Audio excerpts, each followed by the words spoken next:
Everyone and welcome back to my mini blogs. তো আজকে ছিল আমার একাদশী আর তাতে ছিল শনিবার। তো ভাবলাম বাড়িতে পুজো টুজো করার পর সন্ধ্যাবেলা একবার মন্দিরে যাব। অ্যান্ড দেন আমি মন্দিরে গেলাম। মন্দিরে যাওয়ার পর আমার কাজগুলো আমি কমপ্লিট করেছিলাম, যেহেতু আমার একটু প্রদীপ জ্বালানো ছিল। তারপরে দেখো কত বড় একটা কাঁঠাল ছাড়াতে বসে গেছিলাম, কারণ পুরোহিত মশাই আমাকে বলেছিলেন যে প্রসাদগুলো রেডি করে দিতে। তো সবগুলো রেডি করে দিয়েছিলাম, চিনিও সাজিয়ে দিয়েছি। অ্যান্ড দেন আমাকে বলা হয়েছিল চিনিটা মাখার জন্য পুজো শেষে অঞ্জলি টঞ্জলি দেওয়ার পর। আর এখানে প্রায় 1 কেজির মতো মিষ্টি আমি হাত দিয়ে মাখছিলাম।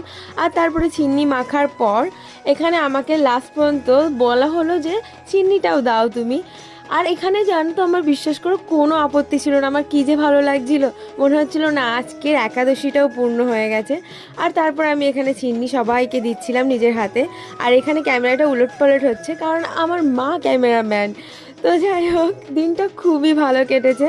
তো সবাই ভালো থেকো, সুস্থ থেকো, টাটা, রাধে রাধে।